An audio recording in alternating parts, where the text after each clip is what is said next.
ಈಗ ರಾಷ್ಟ್ರ ಮತ್ತೆ ಅಂತಾರಾಷ್ಟ್ರೀಯ ರಾಜಕೀಯ ಅಂತ ನೋಡೋದಾದ್ರೆ 2025 ಹೇಗಿದೆ ಅವರ ಜ್ಯೋತಿಷಿ ಅಂದ್ರೆ ಮುಂದಿನ ಭವಿಷ್ಯ? ನೋಡಿ, ಇವತ್ತಿನ ಒಂದು ಟ್ರೆಂಡ್ ಮಾರ್ಕೆಟ್ ಬಜಾರ್ ಯಾವ ಥರ ಇದೆ ಅಂದರೆ, ಭಾರತ ಅಥವಾ ಭಾರತದ ರಾಜಕೀಯ ಅಂದ ತಕ್ಷಣ ಮುಖ್ಯವಾಗಿ ನಮಗೆ ಬರ್ತಕ್ಕಂಥದ್ದು ಮೋದಿ ಅಲೆ ಹಾಗಾಗಿದೆ ಹೀಗಾಗಿದೆ ಏನೇ ಜನ ಹೇಳಿದ್ರು ಕೂಡ ಪ್ರಾಪಂಚಿಕವಾಗಿ ಮೋದಿ ಅಲೆ ಅನ್ನೋದು ಇನ್ನೂ ಕೂಡ ಇದೆ. ನೀವೆಲ್ಲ ಬೇರೆ ದೇಶಗಳಿಗೆ ಮೋದಿ ಹೋದಾಗ ಅಲ್ಲಿ ಅವರಿಗೆ ಕೊಡ್ತಕ್ಕಂತಹ ಸ್ವಾಗತ ನೋಡಿ, ಗೊತ್ತಾಗ್ತಿದೆಯಾ? ನಾನು ಬೇರೆ ಯಾವ ವ್ಯಕ್ತಿ ಬಗ್ಗೆನೂ ಮಾತಾಡೋಕ್ಕೆ ಇಷ್ಟಪಡಲ್ಲ. ಆದರೆ ನೀವು ಮೋದಿಗೆ ಮುಂಚೆ ಇದ್ದಂತಹ ಸನ್ಮಾನ್ಯ ಮನಮೋಹನ್ ಸಿಂಗ್ ಅವರಿದ್ದಾಗ, ಪ್ರಧಾನಮಂತ್ರಿ ಆಗಿದ್ದಾಗ, ಅವರು ಫಾರಿನ್ಗೆ ಯಾವುದಕ್ಕಾದ್ರೂ ಹೋಯ್ತು ಅಂದರೆ ಯಾವ ಥರ ಪಿಕ್ಚರೈಸ್ ಆಗ್ತಾ ಇತ್ತು ನಮ್ಮ ಭಾರತ ದೇಶ. ಇವತ್ತು ಮೋದಿ ಹೋದಾಗ ಯಾವ ಥರ ಪಿಕ್ಚರೈಸ್ ಆಗತ್ತೆ ಅದೇ ಭಾರತ ದೇಶ ಅನ್ನೋದು ಡಿಫರೆನ್ಸ್ ಅಲ್ಲೇನೆ ಎಲ್ಲ ಬುದ್ಧಿವಂತರುಗಳು ಕೂಡ ಅರ್ಥ ಮಾಡ್ಕೊಳ್ತಾರೆ ನಮ್ಮ ಸಮಾಜದಲ್ಲಿ. ನಾನೇನು ಎಕ್ಸ್ಟ್ರಾ ಹೇಳಬೇಕಾಗಿಲ್ಲ, ಯಾಕೆಂದರೆ ನಮ್ಮ ನಮ್ಮ ದೇಶದಲ್ಲಿರ್ತಕ್ಕಂಥ ಪ್ರಜೆಗಳೆಲ್ಲ ಅತಿ ಬುದ್ಧಿವಂತರು. ಹಾಗಾಗಿ ಎಲ್ಲ ಚೆನ್ನಾಗಿ ಅರ್ಥ ಮಾಡ್ಕೊಳ್ತಾರೆ ಅವರು. ಸೊ ನಿಮಗೆ ಗೊತ್ತಾಗುತ್ತೆ ಅದೆಲ್ಲಾನು. ಆದರೆ ಮೋದಿಯ ವಿಚಾರಕ್ಕೆ ಬಂದಾಗ ಮೋದಿಗೆ ಸದ್ಯಕ್ಕೆ ಗುರುಬಲ ಇದೆ, ಟೈಮ್ ಚೆನ್ನಾಗಿದೆ. ಮೇ 14ನೇ ತಾರೀಕು ತನಕ ಟೈಮ್ ಚೆನ್ನಾಗಿದೆ. ಮೇ 14ನೇ ತಾರೀಕಿಗೆ ಗುರು ಬದಲಾವಣೆ ಆಗುತ್ತೆ. ಗುರು ಬದಲಾವಣೆ ಆದಮೇಲೆ ಮೋದಿಗೆ ಗುರು ಅಷ್ಟಮಕ್ಕೆ ಬರ್ತಾರೆ. ಸೊ ಯಾವಾಗ ಗುರು ಅಷ್ಟಮಕ್ಕೆ ಬರ್ತಾನೆ, ತೊಂದರೆಗಳ ಸರಮಾಲೆ ಉಂಟಾಗಕ್ಕೆ ಶುರುವಾಗತ್ತೆ.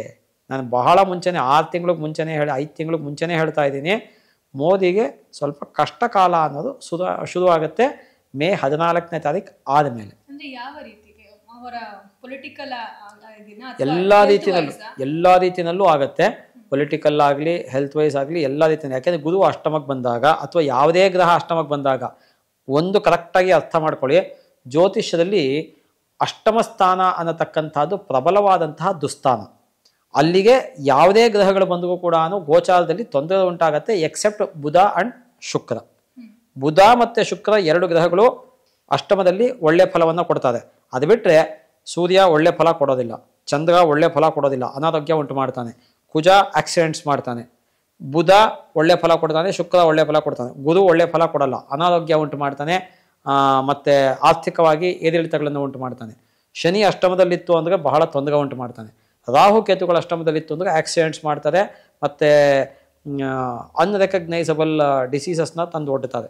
ನಾವು ಸಾಮಾನ್ಯ ನೀವು ಎಷ್ಟೋ ಸತಿ ಕೇಳಿರ್ತೀರ, ಅದು ಎಲ್ಲ ಮೆಡಿಕಲ್ ಟೆಸ್ಟ್ ಮಾಡಿಸೋದು, ರಿಪೋರ್ಟ್ ಎಲ್ಲ ನಾರ್ಮಲ್ ಇದೆ, ಆದರೆ ವ್ಯಕ್ತಿ ಏನೋ ಸಫರ್ ಮಾಡ್ತಿದ್ದಾರೆ ಅಂತ.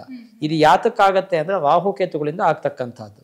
ಇದು ಯಾವುದೋ ಒಂದು ಇಂಟರ್ನ್ಯಾಷನಲ್ ಸೆಮಿನಾರ್ ಇತ್ತು, ಅಲ್ಲಿಗೂ ಕೂಡ ನಾನು ಇದನ್ನು ಹೇಳಿ ಬರೆದು ಕಳಿಸಿದ್ದೆ. ನಾನು ಯಾವ ಒಂದು ಕಾಯಿಲೆಗೆ ನಾವು ಸಮಸ್ಯೆಗೆ ಪರಿಹಾರ ಕಂಡಿಯಕಾಲ, ಆವಾಗ ನಾವು ಏನು ಅರ್ಥ ಮಾಡ್ಕೋಬೇಕು ಅಂದರೆ ಆ ವ್ಯಕ್ತಿಗೆ ರಾಹು ಅಥವಾ ಕೇತುವಿನ ದಶೆನೋ ಭುಕ್ತಿನೋ ಅಂತರ್ದಶೆನೋ ಅಂತರ್ಭುಕ್ತಿನೋ ಅಥವಾ ಗೋಚಾರದಲ್ಲಿ ಸರಿಯಾದ ಪೊಸಿಷನಲ್ಲಿ ಇಲ್ಲದೆ ಇರೋದು, ಈ ಥರದ್ದು ಏನೋ ಒಂದು ಇದ್ದೇ ಇರುತ್ತೆ.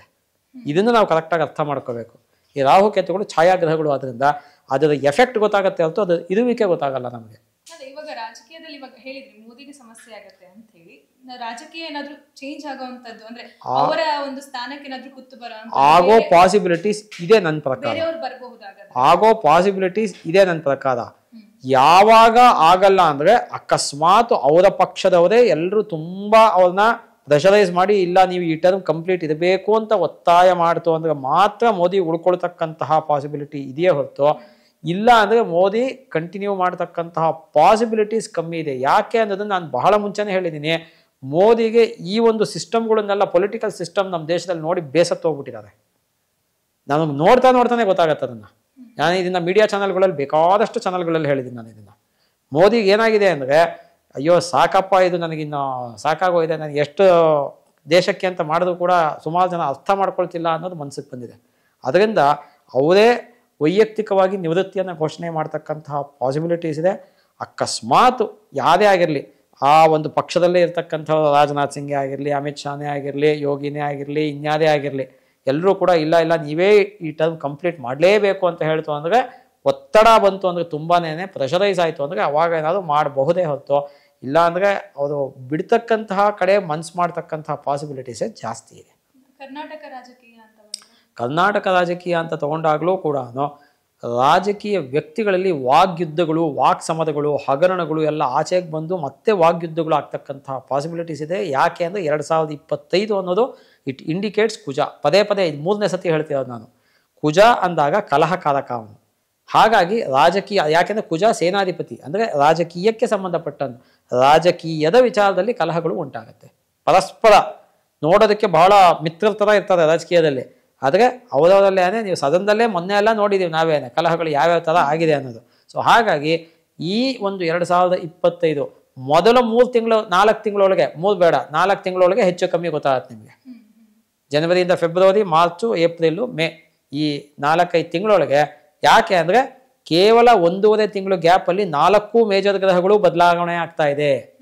ಮಾರ್ಚ್ 29 ಶನಿ ಬದಲಾವಣೆ ಆಗ್ತಾನೆ, ಮೇ 14 ಗುರು ಬದಲಾವಣೆ ಆಗ್ತಾನೆ, ಮೇ 18 ರಾಹು ಕೇತುಗಳು ಬದಲಾವಣೆ ಆಗುತ್ತೆ. ಸೊ 1.5 ತಿಂಗಳು ಸ್ಪ್ಯಾನಲ್ಲಿ 4 ಮೇಜರ್ ಗ್ರಹಗಳು ಲಾಂಗ್ ಸ್ಟ್ಯಾಂಡಿಂಗ್ ಪ್ಲಾನೆಟ್ಸ್ ಎಲ್ಲ ಬದಲಾವಣೆ ಆಗ್ತಿದೆ. ಅದರಿಂದ ಎಲ್ಲರೂ ಕೂಡ ಫೆಬ್ರವರಿಯಿಂದ ಮೇ ತನಕ ಎಚ್ಚರಿಕೆಯಲ್ಲಿ ಇರಬೇಕು. ಯಾಕೆಂದ್ರೆ ಇದನ್ನ ಜ್ಯೋತಿಷದಲ್ಲಿ ಟ್ರಾನ್ಸಿಷನ್ ಪೀರಿಯಡ್ ಅಂತ ಕರಿತೀವಿ.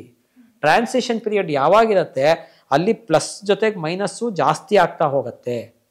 ಹಾಗಾಗಿ ಇರ್ರೆಸ್ಪೆಕ್ಟಿವ್ ಆಫ್ ರಾಶೀಸ್ ನಾ ಹೇಳ್ತಿರೋದು, ಯಾವುದೇ ರಾಶಿಯವರಾಗಿದೆ ನೀವು, ನಿಮಗೆ ಮುಂದಕ್ಕೆ ಅನುಕೂಲ ಆಗುತ್ತೆ ಅಂದರೆ ಸ್ವಲ್ಪ ಅನುಕೂಲ ಸೂಚಿಸುತ್ತೆ, ಮುಂದಕ್ಕೆ ಅನಾನುಕೂಲ ಆಗುತ್ತೆ ಅಂದರೆ ಅನಾನುಕೂಲನೂ ಮುಂಚೆ ಸೂಚಿಸುತ್ತೆ. ಇದು ಫೆಬ್ರವರಿಯಿಂದ. ಯಾಕೆ ಅಂದರೆ 2 ತಿಂಗಳು ಮುಂಚಿಂದನೇ ಎಫೆಕ್ಟ್ ಶುರು ಆಗುತ್ತೆ. ಇವಾಗ ಯಾರಾದ್ರು ಬರ್ತಿದ್ದಾರೆ ಅಂದರೆ ಅದಕ್ಕೆ ಮುಂಚೆ ಒಂದಷ್ಟು ಜನ ಪಿ ಊದ್ಕೊಂಡು ಅದು ಇದು ಎಲ್ಲ ಮಾಡ್ಕೊಂಡು ಬರ್ತಾರಲ್ವಾ. ಹಾಗೆ ಒಂದು ಗ್ರಹ ಬದಲಾವಣೆ ಆಗಿ ಎಫೆಕ್ಟ್ ಆಗತ್ತೆ ಅನ್ನೋದು 2 ತಿಂಗಳು ಮುಂಚಿಂದನೇ ಸೂಚಿತ ಆಗತ್ತದು. ಅಲ್ಲಿಂದ ಅದು ಯಾವಾಗ ಚೇಂಜ್ ಆಗತ್ತೆ ಅದಾದ್ಮೇಲೆ 1 ತಿಂಗಳು ತನಕ, ಅದಕ್ಕೆ 4 ತಿಂಗಳು ಎಚ್ಚರಿಕೆಯಲ್ಲಿದೆ ಅಂತ ನಾನು ಒಟ್ಟಿಗೆ ಫಸ್ಟೇ ಹೇಳ್ತಿರೋದು. ಅಂತಾರಾಷ್ಟ್ರೀಯ ರಾಜಕೀಯದಲ್ಲೂ ಕೂಡ ಬಿರುಸಿನ ಚಟುವಟಿಕೆಗಳು ನಡೆಯುತ್ತೆ. ನಾನು ಅವಾಗಲೇ ಹೇಳ್ದಂಗೆ ಅಂದರೆ ದೇಶಗಳಲ್ಲಿ ಬಾರ್ಡರ್ಗೋಸ್ಕರ ಆಗಲಿ ಅಥವಾ ಇನ್ನೊಂದು ದೇಶವನ್ನ ಕಬಳಿಕೆ ಮಾಡೋದಕ್ಕೋಸ್ಕರ ಆಗಲಿ ಯುದ್ಧಗಳು ಆಗ್ತಕ್ಕಂಥದ್ದು ಇನ್ನೂ ಜಾಸ್ತಿ ಆಗತ್ತೆ. ವೈಮಾನಿಕ ದಾಳಿಗಳು, ಯಾಕೆಂದ್ರೆ ಶನಿ ನೀಚಾರೋಹಿ ಸ್ಥಾನಕ್ಕೆ ಬರ್ತಾ ಇದ್ದಾನೆ, ಮತ್ತೆ ನೀರಿನ ಅಭಾವ ಕೂಡ ಉಂಟಾಗತ್ತೆ ಅಂತ ಕೂಡ ಹೇಳಿದ್ದೀನಿ ಅವಾಗಲೇ ನಾನು. ಯಾಕೆ ಅಂದ್ರೆ ಜಲತತ್ವ ರಾಶಿಗೆ ಶನಿ ಪ್ರವೇಶ ಆಗ್ತಿರೋದು. ಶನಿ ಜಲತತ್ವ ರಾಶಿಗೆ ಪ್ರವೇಶ ಆದಾಗ ಈ ಬೇಸಿಗೆನಲ್ಲಿ ಇನ್ನು 3 ಮಂತ್ಸ್ 4 ಮಂತ್ಸ್ ಒಳಗೆ ನೀರಿನ ಹಾಹಾಕಾರ ಉಂಟಾಗತ್ತೆ ಇಡೀ ದೇಶದಲ್ಲಿ, ಪ್ರಪಂಚದಲ್ಲಿ ಎಲ್ಲಾ ಕಡೆನೂ ಕೂಡ. ಎಷ್ಟೋ ಜನಗಳು ನೀರು ಸಿಗದೆ ಅನಾರೋಗ್ಯ ಅಥವಾ ವರ್ಸ್ಟ್ ಕಂಡೀಷನ್ ಅಲ್ಲಿ ಸಾಯತಕ್ಕಂತಹ ಪಾಸಿಬಿಲಿಟೀಸ್ ಉಂಟಾಗತ್ತೆ. ಅದಾದ್ಮೇಲೆ ಮತ್ತೆ ಅಧಿಕವಾದಂತಹ ಮಳೆ ಸ್ವಲ್ಪ ಕಾಲ ಬಂದು ಬೇಕಾದಷ್ಟು ಕೊಚ್ಕೊಂಡು ಹೋಗುತ್ತೆ, ಸ್ವಲ್ಪ ಕಾಲ ಬಂದು ಇವೆಲ್ಲವೂ ಆಗ್ತಕ್ಕಂತಹ ಪಾಸಿಬಿಲಿಟೀಸು ಇದೆ. ನಮಗೆ ಪ್ರಾಕೃತಿಕ ವಿಕೋಪಗಳಲ್ಲೂ ಕೂಡ ಇದೆವಲ್ಲ. ಹಾಗಾಗಿ ಏನಾಗುತ್ತೆ ಅಂದರೆ ರಾಜಕೀಯದ ವಿಚಾರಕ್ಕೆ ಬಂದಾಗಲೂ ಕೂಡ ಅಷ್ಟೇ, ರಾಜ್ಯ ರಾಜಕಾರಣ ಆಗಲಿ, ರಾಷ್ಟ್ರ ರಾಜಕಾರಣ ಆಗಲಿ, ಅಂತಾರಾಷ್ಟ್ರೀಯ ರಾಜಕಾರಣ ಆಗಲಿ, ಎಲ್ಲ ಕಡೆನೂ ಕೂಡ ಸಿಕ್ಕಾಬಟ್ಟೆ ಮಾತಿನ ಸಮರಗಳು ಉಂಟಾಗ್ತಕ್ಕಂಥದ್ದು, ಮತ್ತೆ ವೈಮಾನಿಕ ದಾಳಿಗಳು ಉಂಟಾಗ್ತಕ್ಕಂಥದ್ದು, ಯುದ್ಧಗಳು ಉಂಟಾಗ್ತಕ್ಕಂಥದ್ದು, ಇವೆಲ್ಲವೂ ಕೂಡ ಆಗ್ತಕ್ಕಂಥದ್ದಿದೆ. ಅನ್ಯಗ್ರಹಗಳ ಜೀವಿಗಳಿಂದನೂ ಕೂಡ ತೊಂದರೆ ಉಂಟಾಗುವಂತಹ ಪಾಸಿಬಿಲಿಟೀಸ್ ಕೂಡ ಇರುತ್ತೆ. ಯಾಕಂದರೆ ಕುಜ, ನಾನು ಅವಾಗಲೇ ಹೇಳಿದೆ, ವೆರಿ ಸ್ಟಾರ್ಟಿಂಗಲ್ಲೇ ಹೇಳಿದ್ದೀನಿ ನಾನು. ಹಾಗಾಗಿ celestial bodies, trouble from celestial bodies, ಬೇರೆ ಗ್ರಹಗಳಿಂದ ಜೀವಿಗಳಾಗಿರ್ಬೋದು ಅಥವಾ ಬೇರೆ ಕ್ಷುದ್ರ ಗ್ರಹಗಳಾಗಿರ್ಬೋದು ಅಥವಾ ಬೇರೆ ಆಕಾಶಕಾಯಗಳಾಗಿರ್ಬೋದು ಅಥವಾ UFOಗಳಾಗಿರ್ಬೋದು, ಯಾವುದೋ ಒಂದರಿಂದ ತೊಂದರೆ, ಅಥವಾ ನಮ್ಮ ಸೈನ್ಸ್ ಫೀಲ್ಡಲ್ಲೇ ಇನ್ನೂ ಒಂದು ಸ್ವಲ್ಪ ಇಂಪ್ರೂವ್ಮೆಂಟ್ ಟೆಕ್ನಾಲಜಿನಲ್ಲಿ. ಯಾಕೆಂದರೆ ಕುಜ ಅಂದರೆ ನಮಗೆ ಟೆಕ್ನಿಕಲ್ಲು, ಆ ಟೆಕ್ನಿಕಲ್ ಆಗಿ ಇಂಪ್ರೂವ್ಮೆಂಟ್ ಕೂಡ ಆಗುತ್ತೆ, ಏನೋ ಹೊಸ ಸಂಶೋಧನೆ ಕೂಡ ಆಗ್ತಕ್ಕಂತಹ ಪಾಸಿಬಿಲಿಟಿ ಇದೆ. ಇದು ಒಂದು ಒಳ್ಳೆ ವಿಚಾರ ಇದೆ ಎಲ್ರಿಗೂ ಕೂಡ. ಸೈಂಟಿಸ್ಟ್ಗಳು ಎಲ್ಲ ಯಾರ್ಯಾರು ಸೈಂಟಿಸ್ಟ್ಗಳಿದ್ದಾರೆ, ಯಾರ್ಯಾರು ಏನೇನೋ ರಿಸರ್ಚ್ ಮಾಡ್ತಿರ್ತಾರೆ, ಅವರೆಲ್ಲ 2025 ಸಕ್ಸಸ್ ಕಾಣ್ತಕ್ಕಂಥ ರೇಟ್ ಜಾಸ್ತಿ ಇದೆ. ರೇಟ್ ಸಕ್ಸಸ್ಸಿವ್ ರೇಟ್ ಜಾಸ್ತಿ ಇದೆ. ಹಾಗಾಗಿ ಸೈಂಟಿಸ್ಟ್ಗಳು ಸ್ವಲ್ಪ ಎಚ್ಚರಿಕೆಯಿಂದ ಶ್ರದ್ಧೆ ವಹಿಸಿ ನೀವು ಸಂಶೋಧನೆ ಮಾಡಿ ರಿಸರ್ಚ್ ಮಾಡಿ ನಿಮಗೆ ಒಳ್ಳೆ ರಿಸಲ್ಟ್ಗಳು ಸಿಗತ್ತೆ. ಇನ್ನೂ ಒಂದು ಹೇಳಬೇಕು ಅಂದರೆ ನಮ್ಮ ಇಸ್ರೋಗೆ ಇನ್ನೂ ಒಂದು ಒಳ್ಳೆ ಹೆಸರು ಬರ್ತಕ್ಕಂಥ ಪಾಸಿಬಿಲಿಟಿ ಇದೆ.